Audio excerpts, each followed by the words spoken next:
You don't have to mute me if you don't want to. I know you keep forgetting to unmute me. I muted you.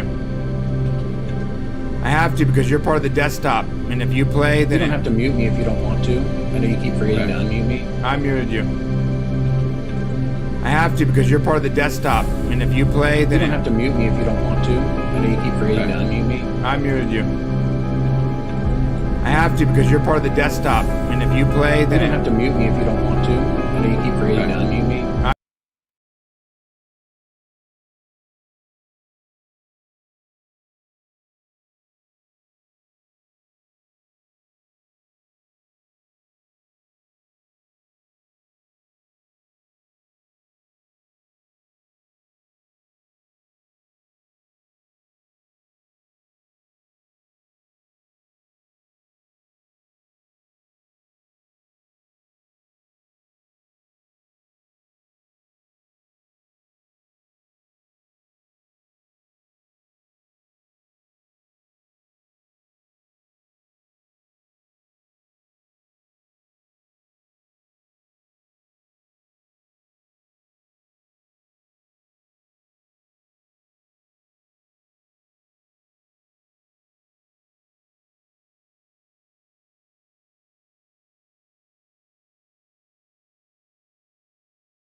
Hey, my name is Brian. That is Shane. This is the Popcast.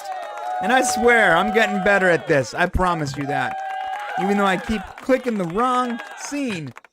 We are back for our weekly show, the Popcast Unleashed, the Pickle Party, Friday Night Pickle Party, where we get to talk to you guys for the next couple hours, and a special guest today, Mr. Lore Relaoded himself. Shane, before I let you address all the lovely peeps, let me just run down what we're talking about today. Right. So on the docket, we are talking about Shazam, getting angry at fans, saying, please, don't come to my home. The Lost Boys reboot. Guardians of the Galaxy actors crying over their script. Again, our special guest, Lore Relaoded. We are also talking about Spock. Literally, at some point in the canon, I guess he told Picard about Michael Burnham. We're going to get really into that, I'm sure. Captain Kirk going to space. No joke. The actual actor, William Shatner, going to space. Quantum Leap reboot, perhaps? A brand new Super Mario Brothers movie. And boy, that's going to be a fun topic because I remember the original movie. And Netflix buying Willy Wonka. That's all of Road Dolls. That is what we are talking about today. Shane, how you doing, brother? Good. It's I feel like we were just here. I don't know exactly. I got my new lighting going. Everything's like, I'm feeling good today. Like today's going to be a good day. Yeah, he paid some guy on the street to sit there and hold the diffuser. So yeah, little to the left. Thank you, Jerry. It's a couple hours, bro. It's a couple hours. Need some water? Oh, good. He's good. Jerry's good. All right, man. So as much as I would just jump right into the news here, I do want to make sure that you all know that we have been uploading daily, and we've been doing live streams daily this entire week. This experiment of ours, doing a live stream every day, and we were hoping to get some feedback. So if you're not seeing our live streams, then you want to become a member, you got to head on over to the Popcast Prime. Click on popcast.co/join, or link is in the description, and you can see all of our daily live streams. If you're not a member, then you get this awesome end of the week, big old giant Friday Night Pickle Party, which is fun. Yeah.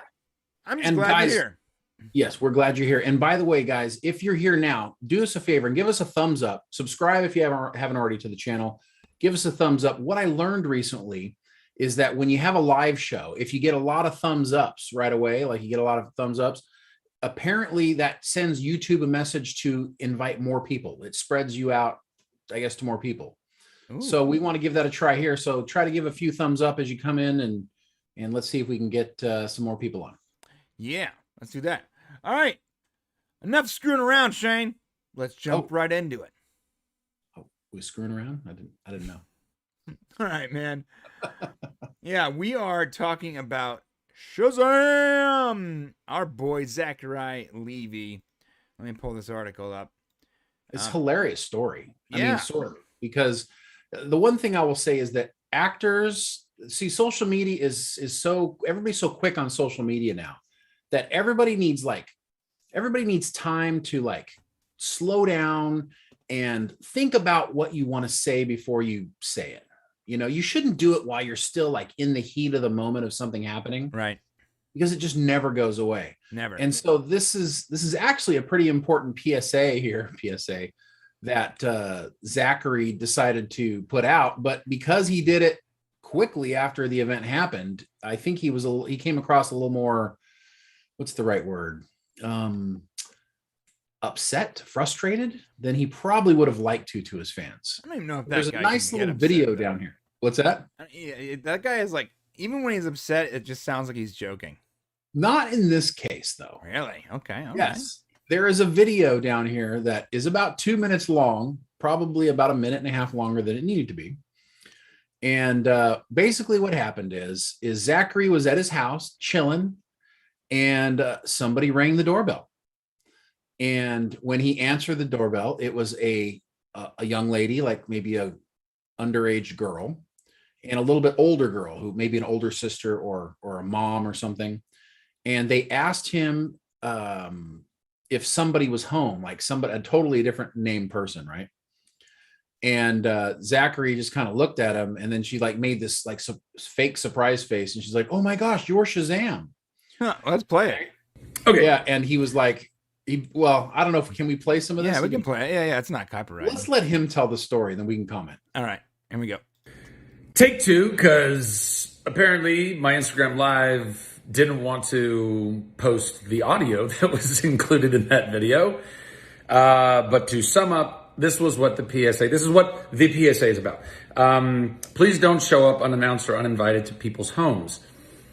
People like myself, people in similar situations like mine, by the way, even not in situations like mine, don't appreciate that. It is very creepy.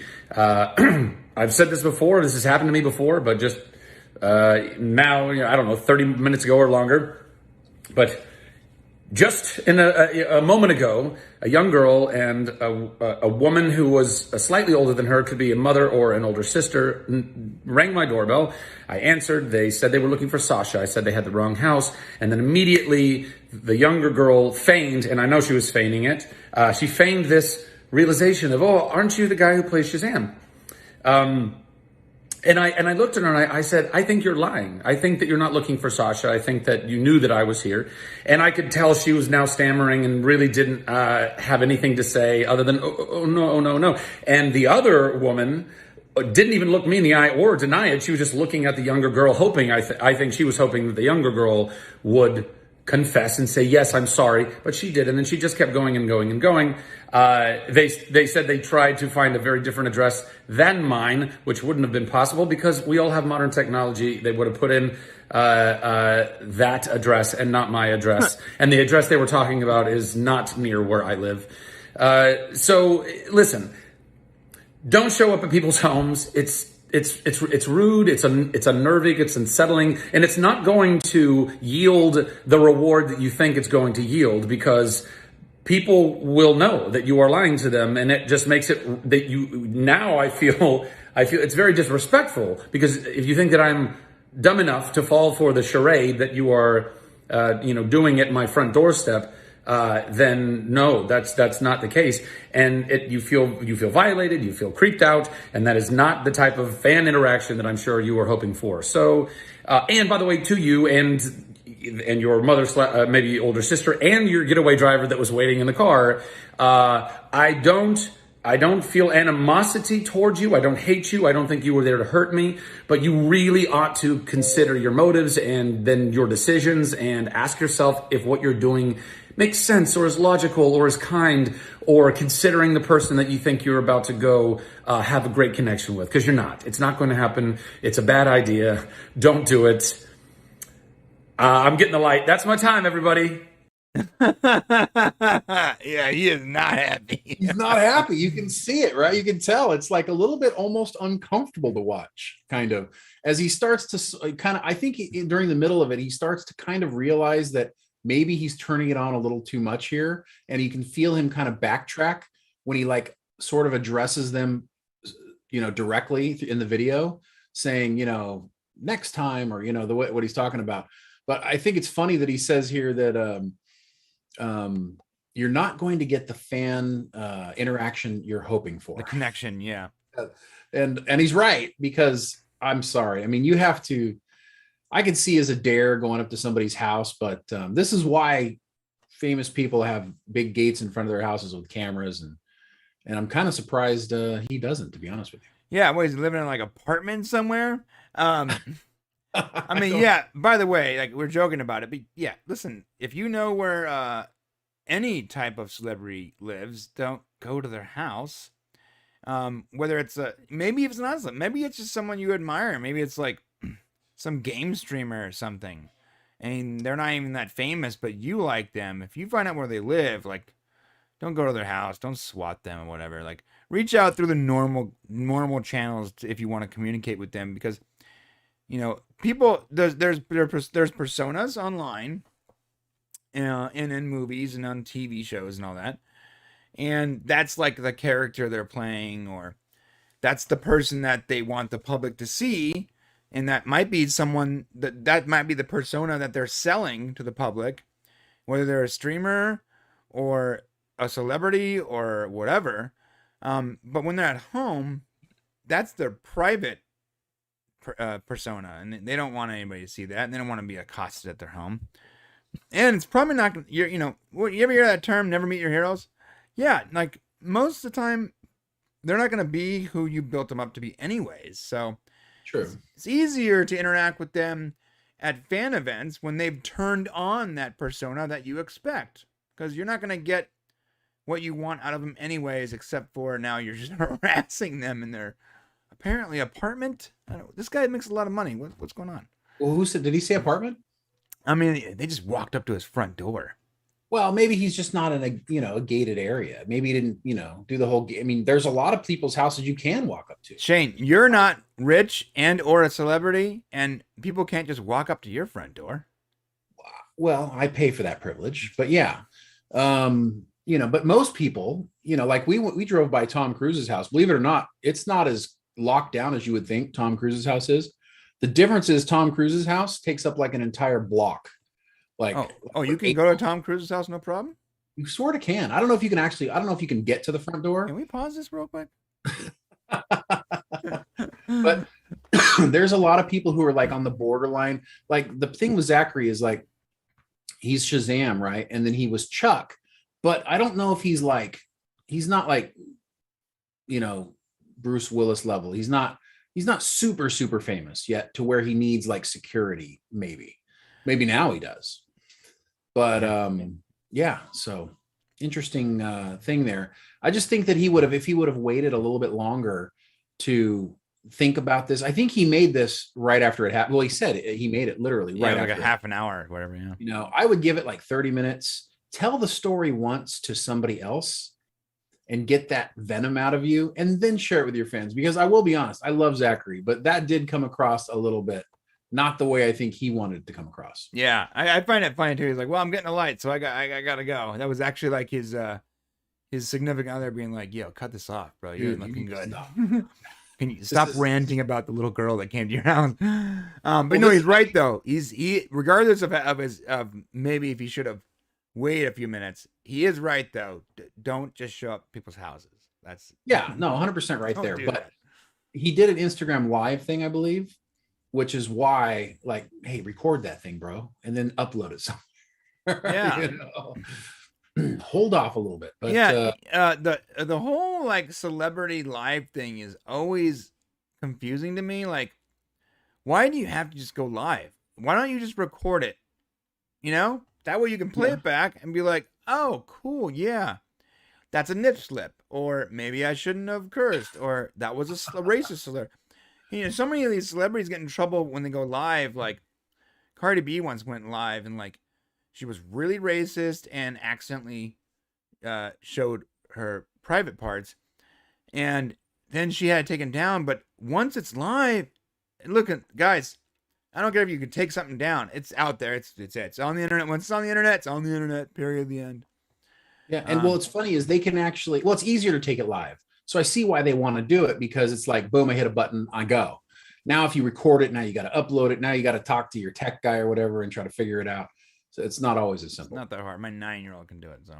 Well, these are celebrities, brother. So celebrities, 9-year-old. Once they are actual celebrities, I think they revert back to 9-year-olds. So. That's what it is. Yeah. All right, moving on from Zachary Levi in his PSA. Let's talk about The Lost Boys. Looks like The Lost Boys is getting a remake, and I gotta be honest, I'm excited because I love The Lost Boys, but I'm not excited about the casting. So, Shane, walk me through this, dude. Well, The Lost Boys, like everything else right now, they're doing a reboot. I mean, this is like the age of the reboot, right? Everything's being rebooted. Creativity is dead. I don't know. But it looks here that Warner Brothers will reboot the classic vampire movie, The Lost Boys, with the stars of A Quiet Place and It. So Noah Jupe and Jaden Martell will be in the leading roles, although we're not sure which one will be in which role. Both of these young actors are actually pretty good actors. They did a good job in their roles. But they're super young. The Lost Boys cast, unless I'm remembering it wrong, weren't they like teenagers? Well, these guys are teenagers, yeah. They don't look like teenagers though. They look like Young. They look like 10-year-olds, dude. But these are images from the previous work they've done. So they've aged. They will be older by the time this movie's made in 2 to 3 years. I'm sure it's going to take that long. This is just an announcement. Okay. They're going to be even older. Kiefer Sutherland was in his 20s playing like an 18-year-old. And then, of course, your favorite Corey Feldman, and Corey Haim. They were both in that movie. Yep, Corey Haim was into it. Yep. They were younger than he was in that movie, so maybe that's why there's this age thing going on here, because they weren't as old as Kiefer's character. No, they weren't, but they were still in their, 15 plus. They weren't like, they were still later teens. They weren't early teens. And these guys, I think these guys are older than that. You know what, bro? You know what? Why are we even speculating? Let's look. Well, you're talking about age versus, yeah. You're talking about looks. Yeah, it's not really about their age, but how they look. Like they look Right. very young. So here we go. Here is Noah Jupe. He's a British actor. That was a terrible accent. I should have never done that. Yeah, this is Noah Jupe. And he just looks really young. This might be the oldest picture I see here. It looks the oldest, and he still looks crazy young, bro. So right now he's 16 years old. Well, he looks 12. So he's 16, and then the other kid is. So that might actually give us an idea of who's going to be who, right? Right. This is the other kid. How old is he? He looks crazy young too, bro. Am I just an old guy now? Because these people look young. Yeah, no. Jaden Martell is 21. That guy's. How is that even possible? No, he's not 21. He is 17. Yeah. Yeah. So 17, and then by the time the movie's shot and made, they're going to be probably. Wait, how old did I say that one was? Let's see. 16 and 17. So they'll be 18. No, 16. So yeah, he's 18. So they'll be 19 and 20, or 20 and 21. Yeah, so they're going to be men. Yeah, but they still look extraordinarily young. Like this man looks young, like very, very too young for that role, to be honest. They got like Ralph Macchio vibes going here, but you don't know what they can do. I mean, the thing about Kiefer was everything he did back then. He was kind of like he was a bad guy. He was a bad boy, and he kind of had that whole Billy Idol hair thing going on. Yeah, this guy is definitely playing the Kiefer role. He has the hair for it.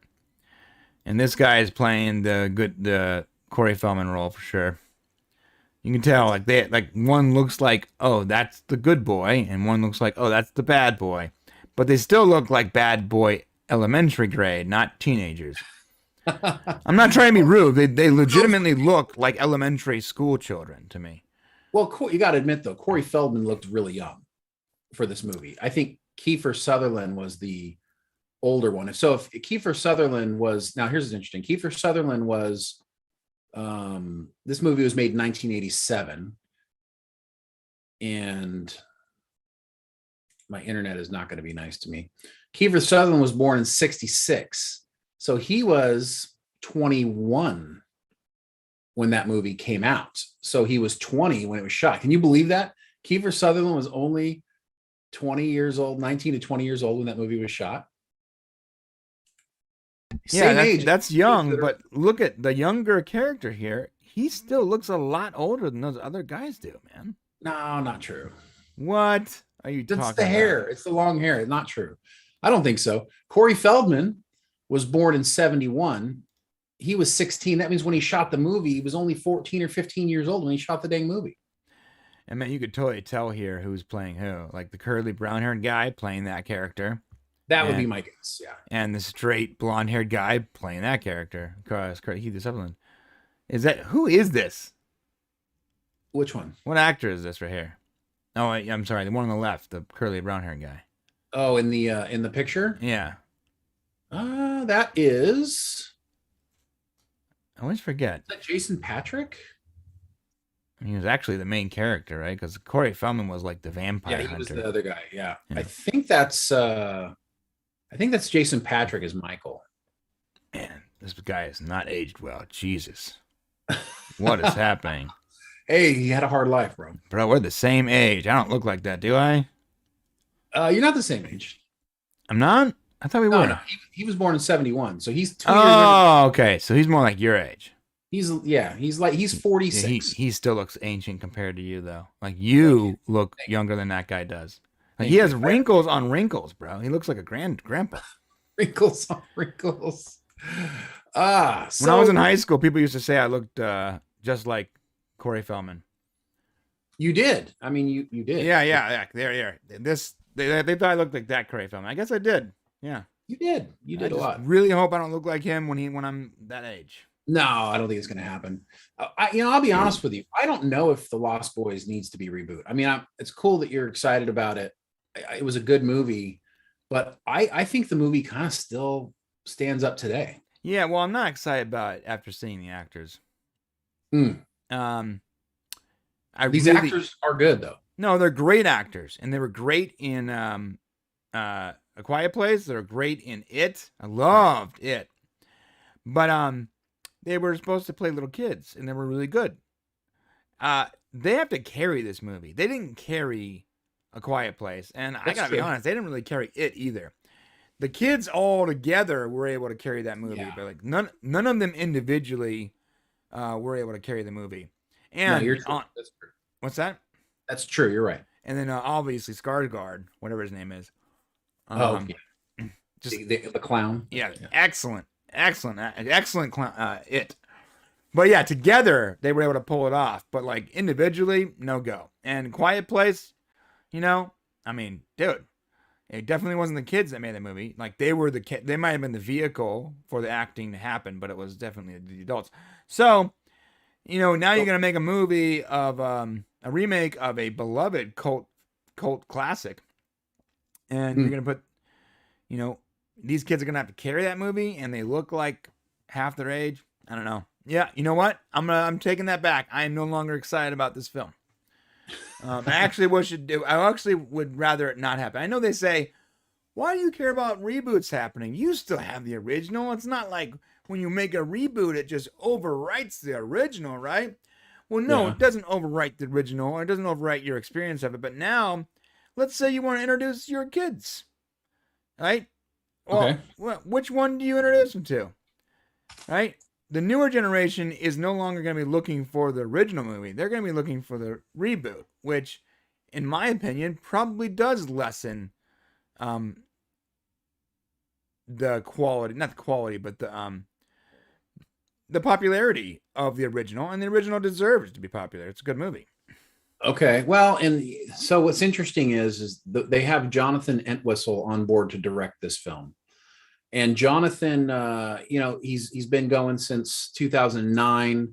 He did The End of the Effing World, which is a TV series. He did 5 episodes of that. He did 7 episodes of I Am Not Okay With This TV series. So this is going to be his first movie. Really? So you're going to first-time director for a movie. The writer is Randy McKinnon. Who's also working on DC's Static Shock series for Warner Brothers. Okay. So that's kind of the team we've got going here. I mean, if you're going to do a reboot, there's so many things going on out there. What young actors are good enough right now that could do this role that we're like, yeah, these are up and coming iconic young actors.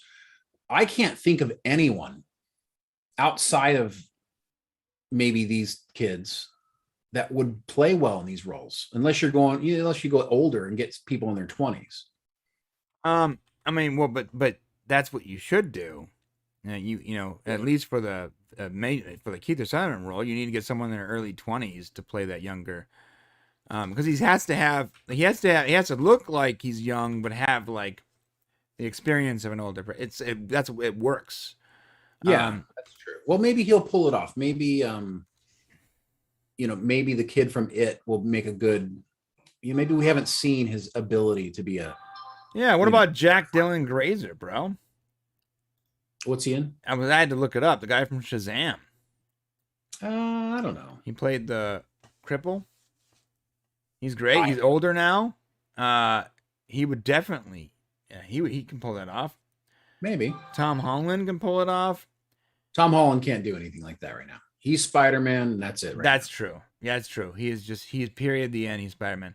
Yeah. David Menuz can do it. These actors, even the other guy from Stranger Things. I gotta look it up. Finn Wolfhard. Finn Wolfhard. He's in a lot of stuff right now, but I don't know. Finn Wolfhard's kind of the goody one. I don't know if he could pull off the other one. Well, I do think Jack Dylan Grazer looks like he looks like. I mean, let me just pull it up. Why am I even? Look at this, Shane. Thank you for sharing with the family. Look at this. He actually looks like the brunette character, okay. Right? Looks like that character. He's old enough. He has the age. Well, we don't know which characters these two are playing. There still are other roles that are going to be filled in. That's you know fair. What I mean? That's fair. Yeah. All right. It's just two of them, and it looks like they're going to be playing probably the title roles. But there were a couple other roles that were up there as well.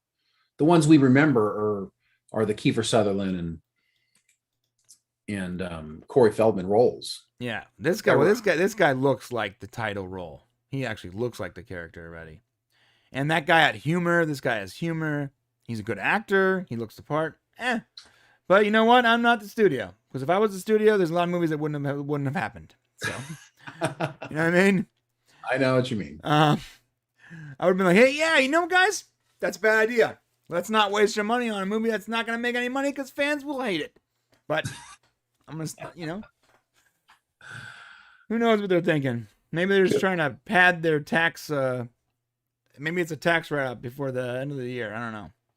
I mean, at what point do they make all these reboots? And then you're like, I don't know. Like me, I'm rebooted out. We've talked about this. I'm already starting to feel rebooted out, and I don't know if it's because my age, I don't know, and it's possible that this is not a bad thing because my kids won't watch anything prior to 2005, and so I wonder if, studios are realizing, well, the younger generation they don't want to watch things that aren't in 4K, Yeah, no, Lost Boys is in 4K though. What I'm saying is they don't watch things that are old. Right.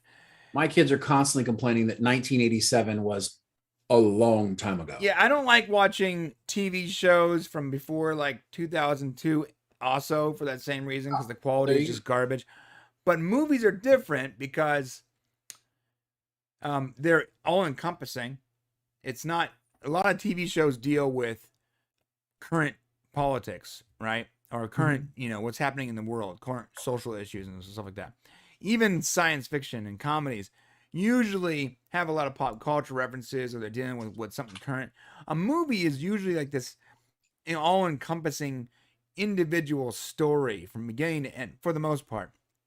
And because it's a movie, it's usually shot on film, which means that every time a new format comes out, that movie comes out in that new format, be it Blu-ray or 4K or whatever. They're able to upscale it and repackage it. So movies are different than TV shows, because you can go back and watch a movie like The Navigator, right? I'm going to watch that with my kids next week. Right. The Navigator. Well, I mean, it's in high definition now. And it's about this kid that finds a spaceship.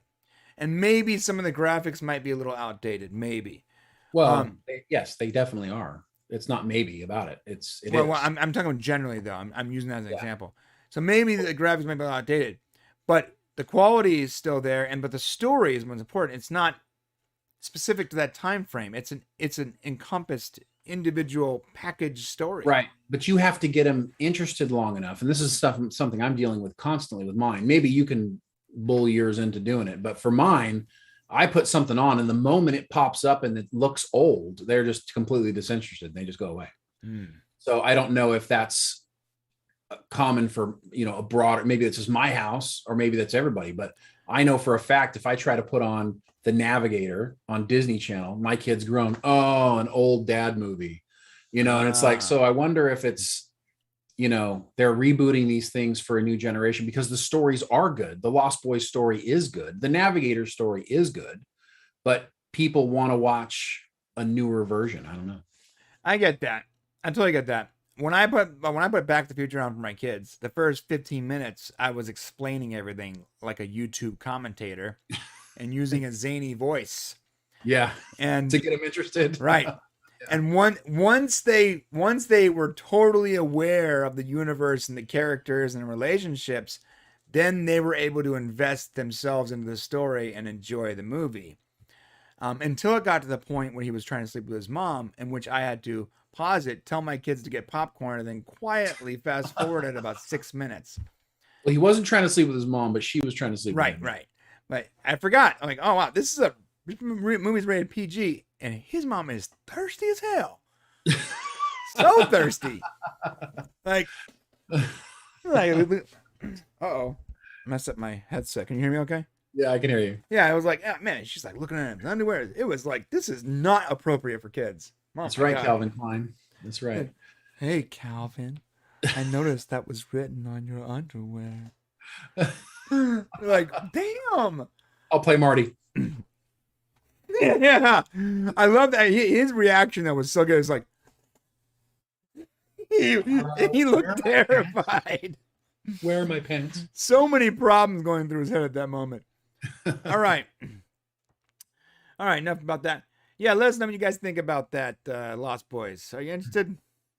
Yes, let us know for sure. And you know what? If you have better fan casting, please enlighten us, because I do not.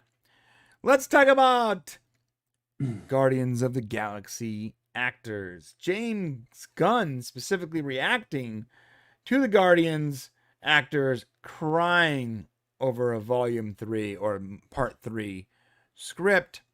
I love I absolutely adore this headline. It's like, because what does it mean, right? It's like whoever wrote this headline, they really wanted the clickbait, sure, right? But they also really just don't care what the actors think about their publication. When your publication gets high enough, these headlines don't happen anymore, because you need access to studios and actors and whatnot. This is like a publication that doesn't really have that access yet and doesn't really care if they piss anybody off. You can tell. No, it's a really good point. And these headlines drive me crazy. I saw one earlier that was California's got this new law where not teenagers. So children don't have to tell their parents if they get an abortion or have a sex change, right? Right. The new thing passed into law. So the headline says children don't have to tell their parents that they're having abortion or sex change. And I went, whoa. And I immediately wanted to read, because I'm like, I got kids, right? So I'm like, right. Is it true? So you read through it and you find out that, well, only only if the parent is not the primary insurance provider. And I don't know about you and the rest of the people, but I'm an insurance provider for my kids in their 20s. Right. Still. So that is specific to 0.001% of the celebrities that are rich enough to provide their own insurance. Exactly. Right. So it's like no 12-year-old is going to be covering their own insurance. Let me tell you something, man. I just saw how much my insurance is going to cost me, because I have to actually get my own insurance now. And I'm like, I'm sorry, I got to show you my face for this. I'm like, do I need to live? It's expensive. Maybe I can just get sick and die, because I think the funeral might be cheaper than the insurance. I can't do the show without you, so stick around. I know that, but dude, it's like $1,200 a month for 2 people.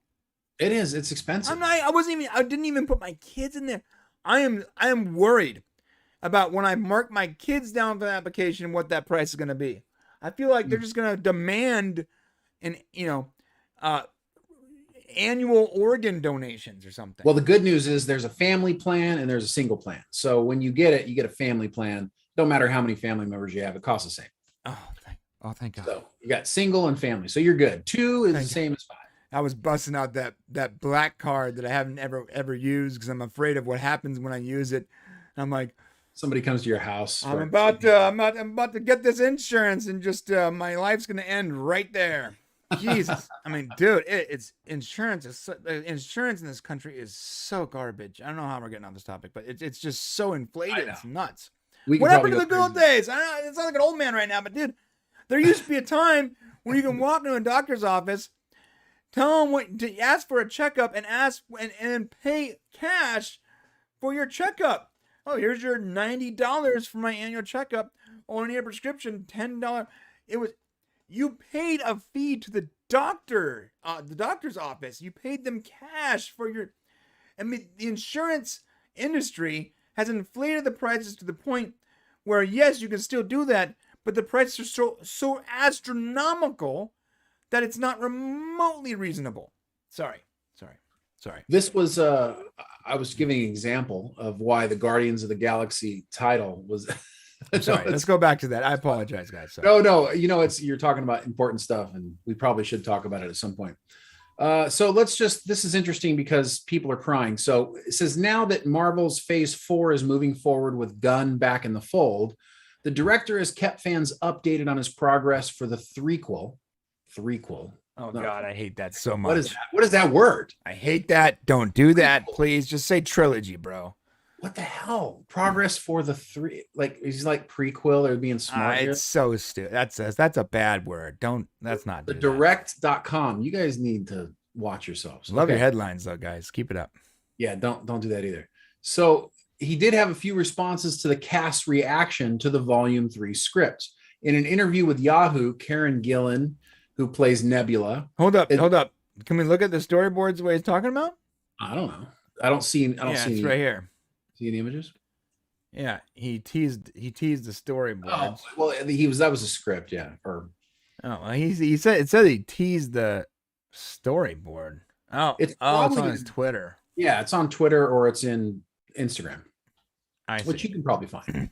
Yeah, I get it. It says here in an interview with Yahoo, Karen Gillan, who plays Nebula, admitted that both she and Mantis Palm Clementif, cried upon reading Gunn's script for Guardians of the Galaxy 3. Quote, "We read the script in the same room together, then looked at each other, and we were in floods of tears." Well, I mean, we kind of laugh, but the thing of it is, what they don't realize is this tells us something, right? This tells us something about the story. James Gunn is such a troll. when they got paper cuts. Yeah. When someone's fandom wire tweeted out, it sounds like James Gunn final Guardians of the Galaxy is going to be pretty emotional. And he goes, or maybe they just got paper cuts. Jeez. He's like killing their characters off or something, I'm sure. Yeah, no. Well, in fact, if Cormac over here, Cormac McSub, whatever your last name is, brother or sister, I laugh at you Americans for having to pay so much for healthcare, which is funny. But even more importantly, he says, as I recall, Nebula and Rocket are going to die. So that's probably what is more likely is that the characters are going to die, and it made them cry. Honestly, it makes no sense to kill off Rocket. Can I tell you why? I don't think there's go ahead. Tell me. Because it's a digital character and all you're paying for is the voice, right? Right. And even Bradley Cooper's voice, like there's someone out there that can do a Rocket Raccoon voice too. So if Bradley Cooper ever decided he didn't want to be Rocket, he didn't want to get that easy paycheck, then someone else can do it. Unlike Drax, who literally said like he's out after this next movie. Like if you're going to kill anybody off, you should kill off Drax, who is 100% not coming back to the MCU. Not the character that fans love, they identify with, and it's a digital character that can literally be played by anyone. You don't need Vin Diesel to do the Groot voice. That's just for the title, right? You do. Yeah. Right. Well, but what's going to give you the most emotional? So it says here that they read the script in the same room together. So they read the script in total. and then looked at each other and were flooding tears. So it's something that obviously happens at the end, right? And it's going to be a situation where there's some sort of sacrifice, I'm sure. It's not Karen's character, it's not Mantis, or it's not Nebula. So who else could make that sacrifice that would cause them to cry? Is it Chris Pratt's character? Well, I mean, it's entirely possible that it wasn't because of the script. It was because they were sad that they were being cut out of the MCU. No, that's not what it Bro, is. let me ask you, if you read a script for a movie you were getting paid for, and a franchise that was giving you millions of dollars for every movie you were going to make, and you figured out that on that script that you were being written out of the script, you wouldn't cry a little bit, the lack of your annual $1 million paycheck? Not if I was a side character. You know what I mean? Like they're good characters. Nebula actually had a pretty big role in the last couple Marvel movies, but they're side characters to the main cast. So I don't think they would cry. I don't think they're going to cry over it. I do know that Mantis, that actress, is really tight with James Gunn. So that's true. I mean, it's possible that they cried because it's coming to an end, I guess, but it's more likely somebody's going to be killed, and it makes most sense to, for them to kill the guy who's leaving. So makes sense. Yeah, I love this. James Gunn says, "I hope it's not because they thought they had too few lines, because honestly, their roles are pretty huge and it seems greedy." Yeah, he is funny. He's hilarious. He says some pretty off the cuff things. Yeah, so it's yet to be determined what this means. The movie is coming out. Let's see. That's right. It was slated for 2020. What do we have it coming out as? When is it coming out? 2028. No, I'm kidding. I don't know. Let me see if I can find it here really quick.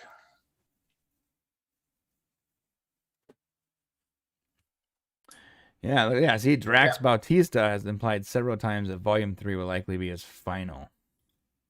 Yeah, he's done. He's definitely. Well, he's out now. I thought he had said he was tying himself to Gunn. I thought at one time. Yeah, there was a time where he says, as long as James Gunn's doing it, I'm doing it.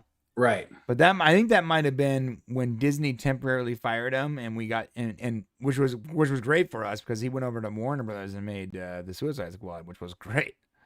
Okay, that's right. So it's coming out May 5th, 2023. So we have quite a long time before it comes out. Although we do have some more Guardians of the Galaxy stuff. The cast is expected to appear in 2022's Thor: Love and Thunder.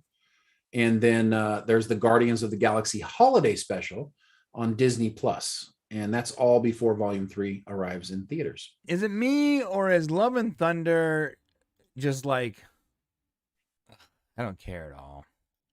It's tough. Yeah, I don't know where they're going to go with Thor's character. I mean, the last thing that we saw him, he was, he was taken off with the Guardians, and Natalie Portman was raising Mjolnir, which is, I don't know, the hammer, above her head at Comic-Con, and saying she was the new Thor, and everybody's like, right. Because there was a comic book storyline where the Natalie Portman character is Thor's love interest, but becomes Thor for some reason, temporary reason. And I'm like, ugh, no one liked that comic book, guys. And the name of the comic book, I think, might have been something like Love and Thunder too. I was like, oh no, don't do that. No. It's like they keep going back to like the worst comic book adaptations and be like, oh, let's do that one. And you're like, yo, no one bought that one. You have market research here, guys. Come on. That's 100% true. Well, yeah, we'll have to wait and see what happens as the MCU moves forward. But you know what it's time for, Brian? Lore Reloaded. Time for our special guest. That's right, Lore Reloaded. Is he in the waiting room? He is not in the waiting room. Oh. So maybe you should reach out to him, and I do so. And I could talk about this topic that you didn't want to talk about. Okay, go for it. Cool. Well, what did I want to talk about? Okay. The Dune box office international debut. Because this is fascinating to me. Not that you didn't want to talk about it, you were just like, you just didn't care about it. So while you deal with that, I'm going to talk about this. There we go. Ah, yeah, you guys can see me. I'm just gonna get rid of Shane when he deals that. Okay, so yeah, box office. Dune debuts internationally on the 19th and pulls in a, I'm gonna say average 36 million. I would actually say mediocre for a movie like Dune, but maybe that's because it was on international and the U.S. market's not there. So, that's, average to good for an international market. I don't think it was in China. It says Dune, the dazzling big screen adaptation of Frank Herbert's seminal sci-fi novel, ignited the international box office in its debut, collecting a $35.8 million from 24 overseas markets. It's a promising start to the hobbled state of the movie going in many foreign territories amid the pandemic. Directed by, and I'm not even going to try to say his name, D. Villeneuve, and starring Timothy Zendaya, Oscar Isaac. I can't pronounce any of these names. It was great. I love how you're like, Dune ranked number 1 in most international markets and had the strongest turnout in Russia with 7.6 million from 2,100 screens. Yeah, so I'm gonna bring you back over here, Shane. Okay. Because he's in the waiting room. But quickly, let's wrap this up. Okay. How do you feel about 36 million with no United States and no China? It's actually kind of a pretty good start. Pretty good, right? Yeah, especially for an international. It didn't go out to that many countries. It's definitely a good sign. It's better than his Blade Runner numbers, I believe. Yeah, it says, given its ambitious special effects, it's no surprise that many audience members opted to watch Dune on premium screen. IMAX accounted for 3.6 million of this weekend's ticket sales, representing roughly 10% of the movie's total box office revenues. I mean, yeah, I was considering watching this in IMAX. I'm definitely going to find an IMAX for this. I'm going to settle for an XD, Cinemax XD. Yeah, that'd be fine. Yeah. Because I also like to eat while I'm watching a movie. And they have the lazy boys with the little tables. Yeah. Oh, those are cool. Those are cool. It's phenomenal. I'm sitting there eating like a steak dinner watching a movie. It's so like surreal. Yeah. All right. Well, Dune is coming out soon. We got I'm sure we'll be talking about that more next week. So if international does account for like 18%, then I mean, if once it opens up in China and US, I think it might actually make more than its 165 budget. I think so. I think it's definitely going to kill its budget. All right. It'll be a success, and which is good news, because if that's the case, that means we're going to get part 2. So that's true, which we need. So okay, let's get Lore in here. We're coming, Lore. Come on in, Lore. He's joining. Up, success. Ready? And yay. There is Lore Relaoded. How you doing, brother? Woo! Doing well. How are you guys? Can you hear me okay? Yes. Welcome to the Pickle Party, my friend. Well, thank you. I'm excited. It's going to be a lot of fun. Yeah, it's really good to have you here. Oh, thanks. Yeah, so you guys have like a ton of fun topics you talk about. So I was enjoying it. That's good. Yeah, we wanted to let's give our audience a good description. This is Lore Reloaded. He's been on YouTube now for more than 5 years. He's had over 34 million views of his videos because he has some of the best Star Trek lore breakdowns and alternate offerings. Tell us a little bit about yourself and your channel, Lore. You have amazing content. Well, I mean, I like your description more than anything I could give. Yeah, I mean, it's just a channel. The channel technically is based on science fiction, is what I try to say, but I'm most known for Star Trek. Anything I upload that isn't Star Trek really doesn't do that well. So I'm really a Star Trek channel, for better or for worse. I generally like to start conversations, so I'll post things that are either controversial or people haven't thought, just looking at different scenarios and stuff like that. So yeah, that's about what I do. Very cool. Yeah. And it is tough, you know, what you're talking about as far as anytime you have a channel where you're trying to like break into new material.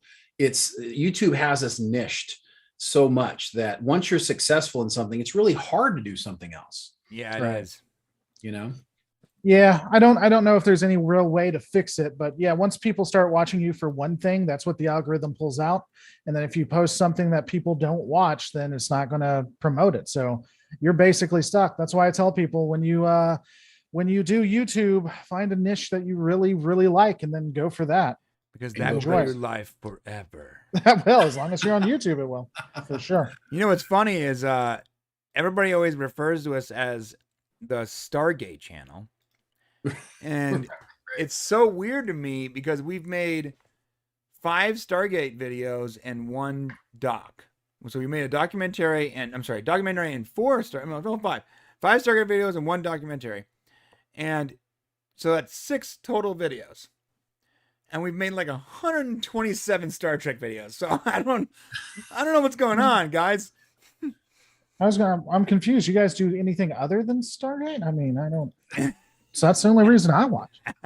Thank you. I knew it.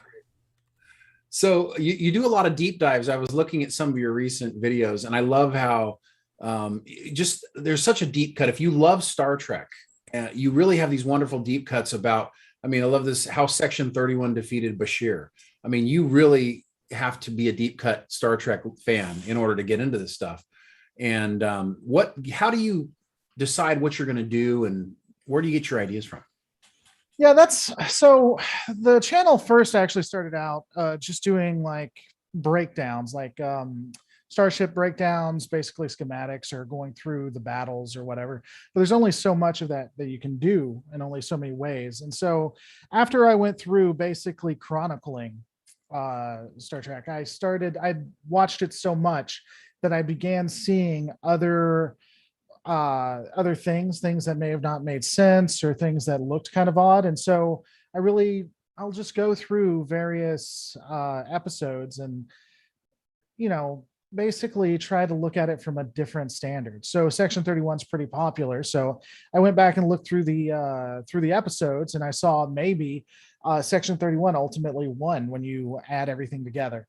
Honestly, to do stuff like that, you really have to know the material through and through. Because I can watch an episode, and because I've literally watched these things more than God himself, I can remember like the various series and then just tie them together in that instance.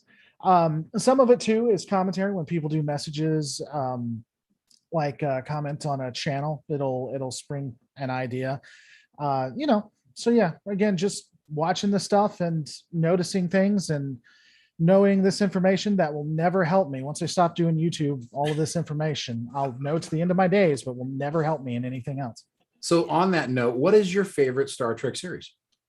I've always been a huge fan of DS9, Okay. Dominion War specifically. Yeah, I grew up with TNG, but Deep Space Nine was the one that really spoke to me. I just enjoy the grayness because I think that Trek itself is the best case scenario for humanity. But if it's going to be Trek, it's going to be Deep Space Nine Trek. It's not going to be the next generation Trek. Right. Yeah. Deep Space Nine is a lot more realistic. Right. And I think I mean, I don't know that we're headed towards a positive future, but if we are, it'd be Deep Space Nine for sure. I mean, Excellent. At this rate, I don't think we are at all. Yeah. Exactly. Your number one video is about the Star Trek Dominion War. So that's your top viewed video, which you really went deep in there. And if you haven't seen his stuff, you got to make sure you get over there and check it out. It's very cool. Hey, Laura, are you ever going to retackle Battlestar?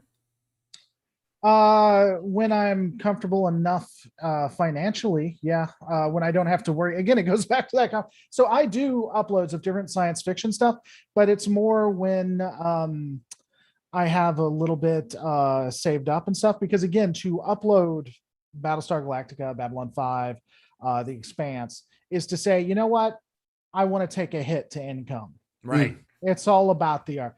And it's not to say that I don't want to do that, but everybody's got to eat too.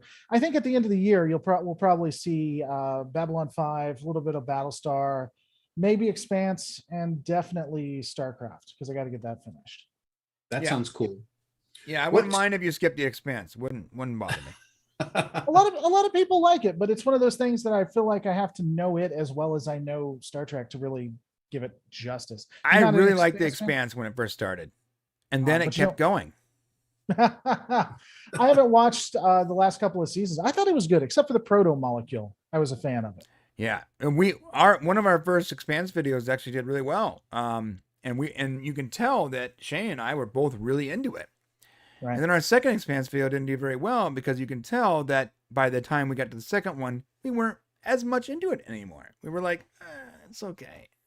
It started to wane. It started to drag, a lot. So, how did you relate it to Stargate? I guess is probably the better question. We didn't. That was the problem. That's why it went down. We should have said Stargate versus The Expanse.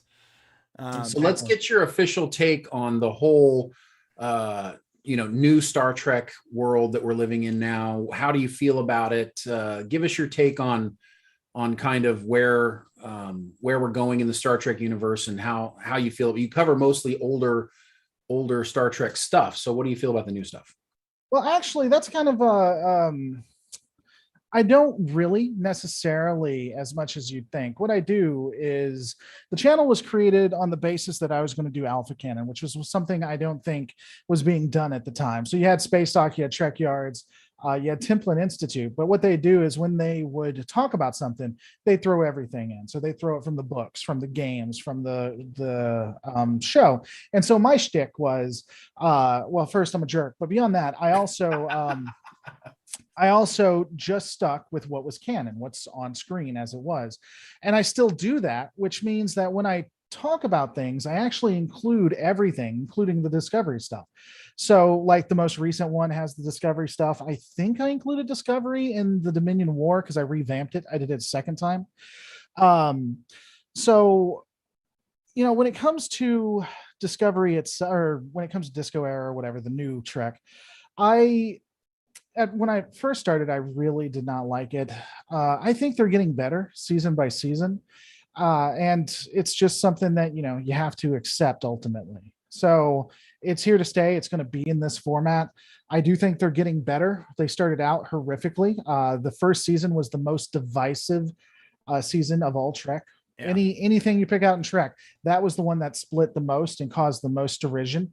But again, I think that we're headed in a good direction, and so I hope it stays that way. Yeah, the first season is why every single Trek video we make starts with one comment yelling at us how it's not Star Trek. Oh yeah, I get that all the time. People. It's been like 4 years. People cannot just let that go. Yeah, I mean, I get not liking it, but you can also just let it go too. Yeah, are you excited for Strange New Worlds at all? Because it's supposed to be like a return to form. Yeah, I don't trust Paramount/CBS marketing, so I don't know what it's going to be. They've lied to us historically. And also, I'm really done with prequels. Do everything after the Dominion War, please. Hopefully it'll be good. Hopefully it'll be an interesting return to form. I don't know people are going to like it as much as they think they will, because they think if you go back to being episodic, they'll enjoy it. I don't think they're going to like it as much as they think they will. But if it's what they say, I'm excited. I like the cast. I don't think there's anyone in the cast I haven't liked yet. And so, we're going to see. But again, I don't trust them as far as I can throw them. So that's fair. Yeah, no, we have this cautious optimism as well. We're kind of like, we want it to be good. And I think that's the biggest thing is we just want it to continue getting better. Picard right. Season 1 was like, okay. We got a lot of member berries. So we're really hoping that Season 2 is going to be better. And we just we're like where you said, Trek is going to be here whether we like it or not. And we just have to hope that, we kind of either grow into it or it makes some changes to allow the people who've loved Trek to kind of get those feelings for the new stuff, I think. Or Stockholm Syndrome will kick in and we'll just like it all. It'll just happen. Well, that'll be true. That'll be true. Yeah. I mean, again, we'll just have to see where it comes. Like the original series is my least favorite of all of them, so I'm not sure how I'll feel about like basically a direct if what they tell us is correct, a direct homage to it. But you never know. I may love it. It may be my new favorite one. I guess we'll just have to wait and see. Pike is who's the actor for Pike? Anson Mount. Yeah. He's a really great actor. I really enjoyed the actors that played both Spock and Number One.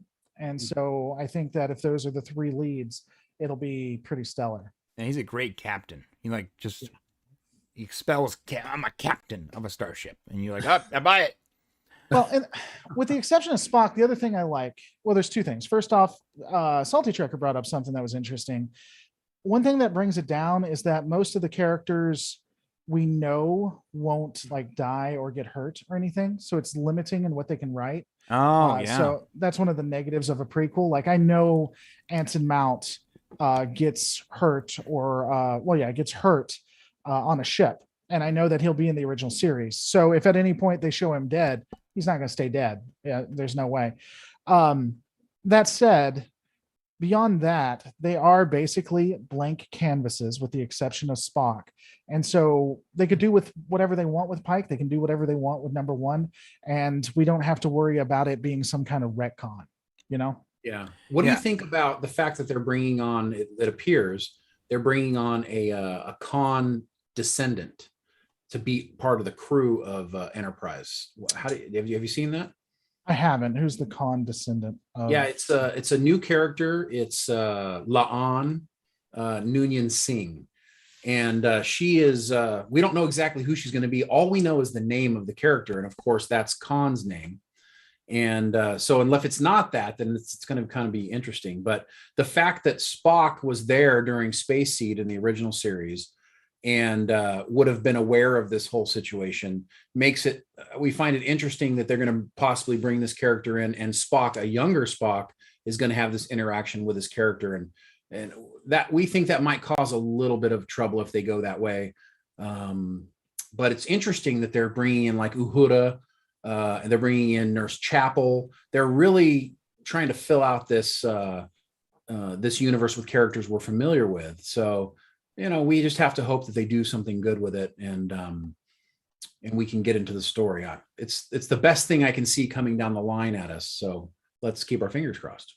Well, if they're naming her that, they need to have the connection, because it'd be stupid just not to. I don't know. It'd be like having someone named Kirk. Why would you do that if you're not going to relate it? That'd be dumb. I would have to rewatch Space Seed to see how Spock interacts, because you'd think that he might mention it or it might come up. Mm-hmm. If they do have the character, which it does look like they're going to. Yeah, I don't know. That'll be interesting. Again, my only other thing, I guess, is that I think it's time to let go of the original characters as well, to a degree.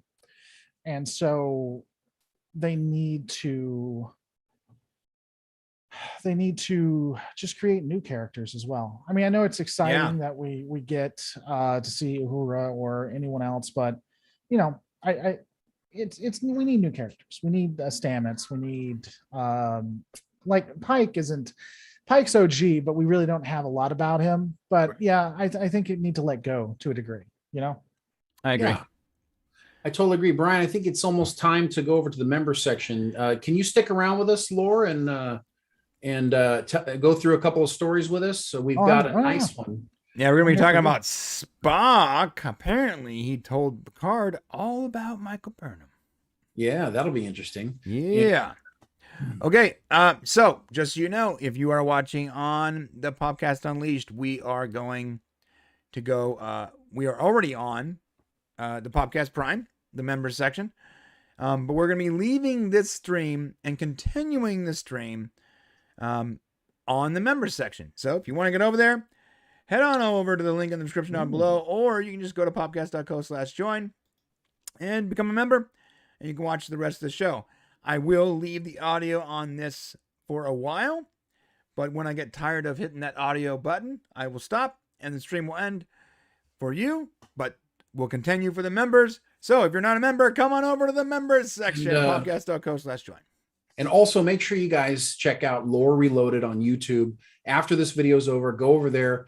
If you love Star Trek, he has the most incredible group of videos. I mean, literally anything you probably want to know about Star Trek, it's in there. So make sure you go check them out after the show's over today. Yeah, little known channel. I mean, I need as many subs as I can get. You know how the grind is. So. Yeah, watch his Battlestar content, so he makes more. There you go. Yeah, watch everything. Just like it all. Okay, guys. Exactly. Yeah, what that? All right, I'm turning the video off, and we are gonna go audio only, and eventually that will be gone too. So if you're not a member, come on over to the members section, popcast.co/join, or hit that description. That said, subscribe if you haven't already subscribed to the channel. Yes, and subscribe. Hey guys, now we are in the members section. This is when it gets weird. I get to take my shirt off. We put the music on. I'm playing hip hop music right now. You can't hear it. And we're going to do our video of the week. And we're going to get into the 5 topics that we actually saved specifically for this section because they were more interesting than the previous 4 topics. All right. Yeah. So first, let's check out this video of the week because I think it's hilarious. Can Lore see it, or do we need to? He'll be able to see it. And that's all he needs. He doesn't. There's no audio, anyways, for this one. So. Oh, okay. I was curious. We want to get your reaction. All you need to do is see it. So the reason we do video of the week, by the way, in the members section is because sometimes it's copywritten, but they can't find us here. Oh. Yeah. Here we go. This is from TMZ, by the way. I didn't notice. TMZ. Oh no! Yeah, that's happening. Oh my God! That's happening. Look at that kid right It's there. nature. Yeah, that is some monkey love. Oh no! Don't look Jungle Fever. He's like Beautiful.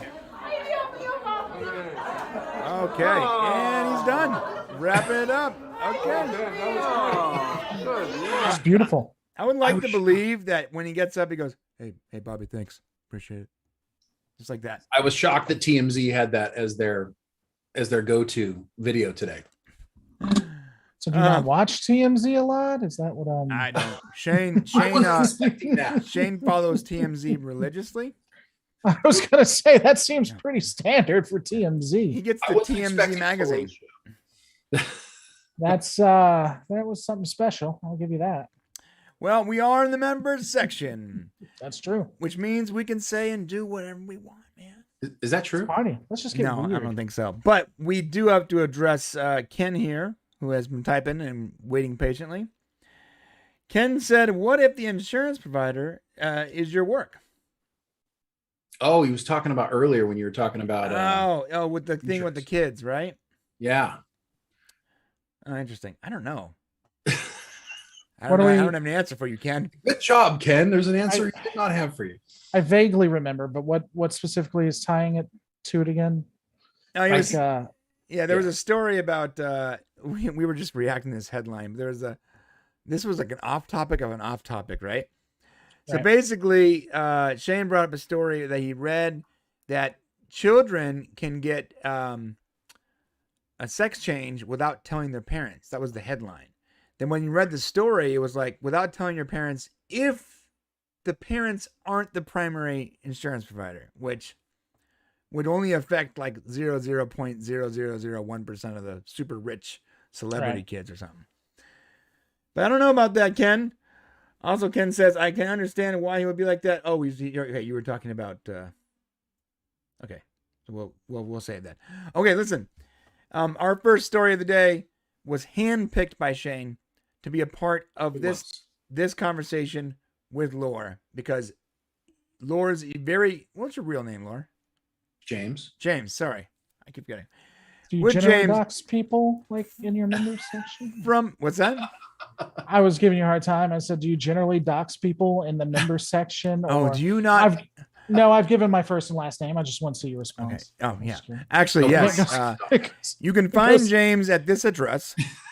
Check the description. His OnlyFans page is, And his Grinder account is here. Yeah, exactly. I mean, I don't mind the Grinder account, but no, someone actually gave away my like county because I tell people I live in Tennessee or whatever. I've had people live that thing I'm not a huge fan of. I don't mind my name, but yeah, it's like, so James, how are you feeling about the ordinance in X county that you're in? I'm like, thanks, I appreciate you doing that, because there aren't stalkers out there that Right. exist in the world. Oh, here on that topic. So we live in Southern California, and because we're so close to LA, he lives on one side of LA and I live on the other. We can just tell everybody we're from LA, and it's so big that no one knows.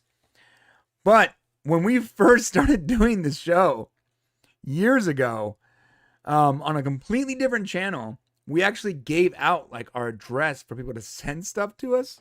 Oh no! Oh no! Oh my God, Lore, I have now gotten like maybe 9 packages over the last couple years, and every time a random package shows up from some like clearly hand wrapped from Arizona or something, I'm like, oh God, please don't let it be body parts or something. Please don't let it be. Oh no! Now listen, to their credit, every time I've gotten that package, it's been something like extraordinary. Like we got letters from a guy. Some guy sent us his book. Some girl sent us a Stargate Atlantis DVD. So it's all been good. But oh my God, if I can find out what video that was. And back then we were doing daily shows, so there's hundreds of them. I have no idea which one it was. Yeah. But our address is out there. I randomly get packages. Yeah, I used to have a PO box, and I actually on purpose drive 40 minutes to an hour and a half away from where I actually live to like 2 zip codes over, just so I don't have to deal with any of that. Oh wow. Yeah, well, just because you never know. Again, I am some people really don't like me, so I just go out of my way to. No, Lord. And I'm a single dad with 2 daughters. Nah, I don't play with that. Yeah, Lord, I you went don't got to 2 zip explain codes yourself. Our very first Patreon was a guy who actually requested of Shane to get pictures of me in my underwear. Yeah. He would communicate with Shane and say, "Can you get pictures of Brian in his underwear?"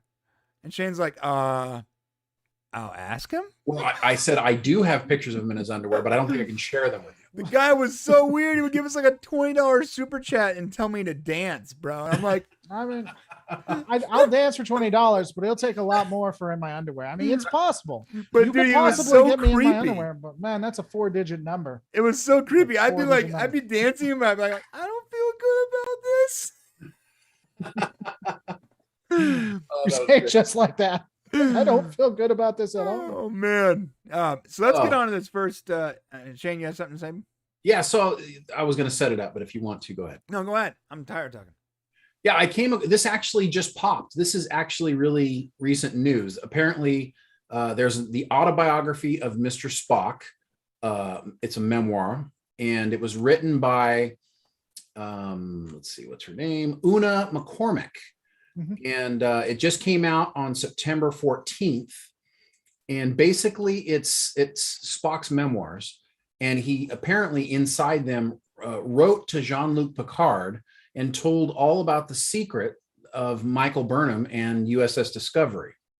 So I found it interesting that this came out. Now, it's not in any of the shows, but the argument here that they talk about is that if they don't refute it, then it's going to eventually be accepted as canon. Now, it kind of already is canon that it happened, since it happened on Discovery, and Discovery is canon. But the fact that they're trying to provide more canonical links, I found interesting. And I don't know if you had a chance to look at this story, Lore, but was curious what you thought about it. Was this written after Discovery or before? Oh yeah, this was recently written. It was just published on September 14th. Like revisionist then.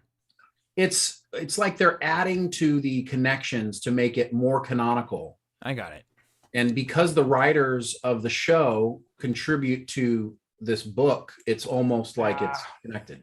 I don't. So I don't ever accept if they don't refute it, it's canon. Star Trek Online does that. I mean, by that logic, my canon, my fan fiction that I wrote, where Kira and Dax hook up and then go back in time to save Uhura, and then they go and connect Star Trek and the Battlestar Galactica universes, and then create a sex cult. It's canon. It's not refuted. it's not refuted in the actual alpha canon, so I guess we have to accept. No, I don't. I thought they were going to talk about it in season 2. I actually misunderstood it. It's fine. I don't think it's, even if they did include it like in alpha canon, which they don't, just because a writer wants something doesn't make it true. I don't. I'd have to see the impacts to the actual continuity, the actual how it impacts the characters and such, because it is possible to write it well, but if it's not really going to impact in anything I'm watching, I don't care all that much, because I mean, writers say stuff all the time that Right. never goes online, so That's I don't true. know. Yeah. Well, you know, what's interesting is because Spock and Picard had that mind meld during the Unification 2-parter on Next Gen, because they had that, you know, and because of the way mind melds work, then wouldn't Picard have already known about Burnham to some degree because of the mind meld? I'd have to go back and see if there's a way to actually block certain parts of the mind meld to resist. Because remember, Dukat could resist a mind meld. He could prevent. And so if a Cardassian is taught how to resist a mind meld, a Vulcan might be able to only allow certain parts through, you know? So I'd have to go and take a look back. It's possible that she got through, but if he was to act like she never existed, I wouldn't see why he'd let that occur, you know? Okay. That's actually a good point. Yeah, you know what? This article actually brought up another question I'd like to ask you, Laura. It says Spock and Burnham saved the galaxy from rogue AI called Control. This is not even about this topic, but I do want to ask you, considering how much they love the Borg and bringing the Borg into the show, do you think it was a lost opportunity not making Control at some kind of origin story to the Borg? No, I think that it was absolutely a horrific idea to make Control an origin story, and I'm glad they did. Or they'd have to retcon what happened in Voyager. We already know the origin story of the Borg. It hasn't been expanded on. But I think, and especially at that time when they really felt like they were just being very disrespectful, I don't really want to see that connection.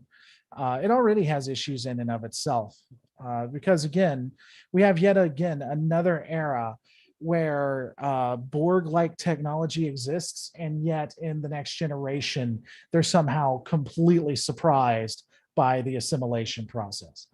Right. Because in Enterprise, Phlox literally finds a way to defeat assimilation, which we forget, and then in Discovery, they actually fight Control, which effectively has assimilation. It's the same That's what thing. It's literally the same thing. And yet we're all surprised on how to combat it. You know, the graphics even looked the same. Like they had the same green. The whole thing was the same. Well, and that's. I'm sorry. Go ahead. I was thinking, well, if you're gonna have Control anyways, and you have time travel and you have Control, you could have tried to connect the two, because you know how much the current writers just absolutely adore anything Borg related. Right. Well, and that's they kind of wanted to have the Borg without the Borg, but honestly, that would just make Discovery more like Gene Roddenberry's The Next Generation, where they're just trying to rewrite it in their own image. Right. And if they were going to do that, just say it's not in the prime timeline. You know what I'm saying? Like, I wouldn't have had an issue. I would have even found it really interesting if they were like, this isn't prime timeline, and this is how the Borg were started. In Discovery, it was this. And it might have even been really kind of fun if Control, to save itself, knowing that it was going to be defeated, somehow like either got through the time loop, like one of the drones or whatever, or just went off on its own and it found itself in the Delta Quadrant.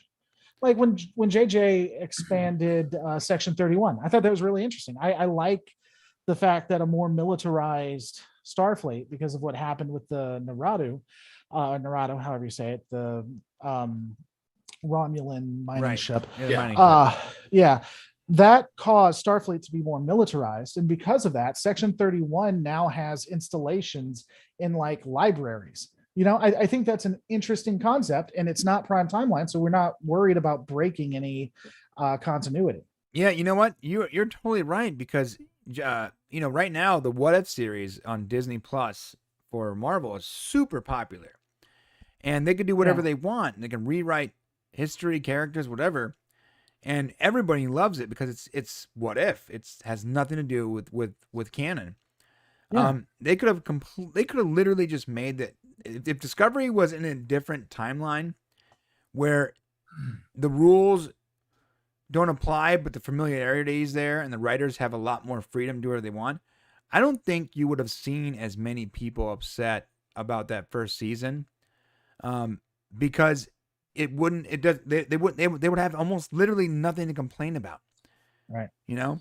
So my theory is that they didn't know how Discovery was going to do. And so they wanted to at least initially bank off the nostalgia to get the original Trekkies in it so that they would still support it and still give money to keep it going. My theory is that they didn't ever really want to connect it, that they wanted to have their own universe, but from a financial standpoint, they needed to connect it. Aesthetics don't bother me, like the complete redesigns, because they do that all the time. They've done that from TOS, TNG, well, TOS movies, TNG, DS9. But just some of the continuity issues, some of the changes and how things work, I really think they wanted their own universe, but they didn't know if they would be able to support it without the original fans. And now I think they're in a spot where if they wanted to retcon it, the new fans they got, the new demographic, would probably get pissed off and feel like they're not worthy or they're different, you know? So That's why they sent Discovery into the future. yeah, I think that's part of it, so that they can write their own stuff and they can have their own thing. And part of that is all the behind the scenes issues too. Trek Yards has a lot more information on this than me. But before Kurtzman, you had Fuller, and he had bought everything for like the first 2 seasons. And so they had to use that regardless of what they wanted to do. And so as soon as they got to season 3, where they got a budget that they can do their own thing, they got the hell out of there. Well, that makes sense. Yeah. I think that they are sort of, I want to feel like they're maybe retconning a little bit by just bringing in the whole Strange New Worlds thing, or they're trying to appease fans a little more by doing this. I mean, that wasn't even a thought until Discovery season 2 and Anson Mount comes on the scene. There is no Strange New Worlds. Well, surprisingly, Strange New Worlds also has the same aesthetics, like that you would think that were updated aesthetics to the TOS. It has, it's a lot more in line with TOS. But, I really feel like they are trying to come to a happy medium, and that they are trying to appeal to all demographics, to the new progressive LGBT diversity, as well as to those who remember the legacy Trek, or Trek the way that it was. I know very popular channels don't like to look at it like that, but I do. I think they're slowly starting to come around to that. And I think you're right. I think we as fans are going to have to, if we want to explore this universe going forward. I mean, I know there's a lot of people that are happy with what's been created.